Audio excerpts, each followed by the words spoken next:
I had an argument with my dad. He said, you're just, your life is a mess. And he said, when I was your age, I was married, I was having kids, and I was paying my own way through school.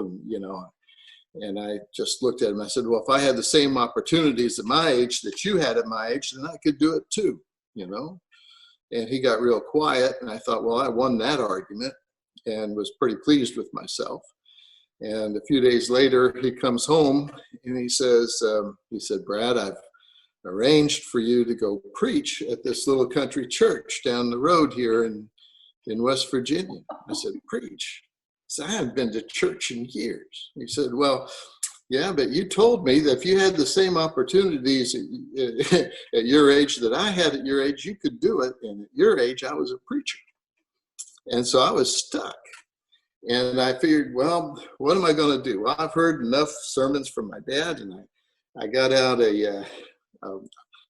I asked him, what is a sermon? He gave me all these books on hermeneutics, and I still haven't read them, so I don't know whether I'm a good preacher or not. But the thing was, I found an article on the Lord's Supper, and I went down to this little church, and I pounded it on the pulpit, and I pointed my finger. I'd been a thespian in school plays, and I'd seen plenty of Western movies with preachers in them. And so I figured this is what you do, and pointed my finger, raised my voice.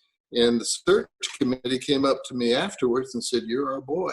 And they hired me at $35 a week, which kept me in cigarettes and booze and gas money. And I became a preacher.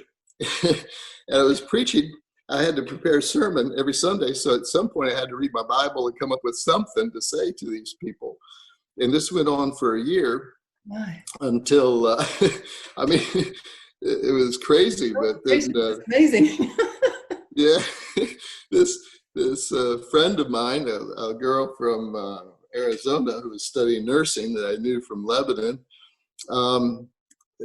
her engagement fell through, and so I invited her to come visit me. And I go to the airport in Pittsburgh to pick her up. She comes off the gate. She comes into the airport, and she sees me, and she goes, "Praise the Lord!" And I'm going, "What? What's that?" And so I had to put on my religious face and try to pretend to be a pastor. And she just wanted to talk about Jesus. And I thought, this is crazy. What happened to her? She said, well, I always thought I was a Christian, but I wasn't a Christian. I only got saved last week. And she just was talking about Jesus. And so I thought, well, I'll preach a great sermon on Sunday, and that will, get her around. And then you just can't hold hands with a girl that just wants to keep talking about Jesus.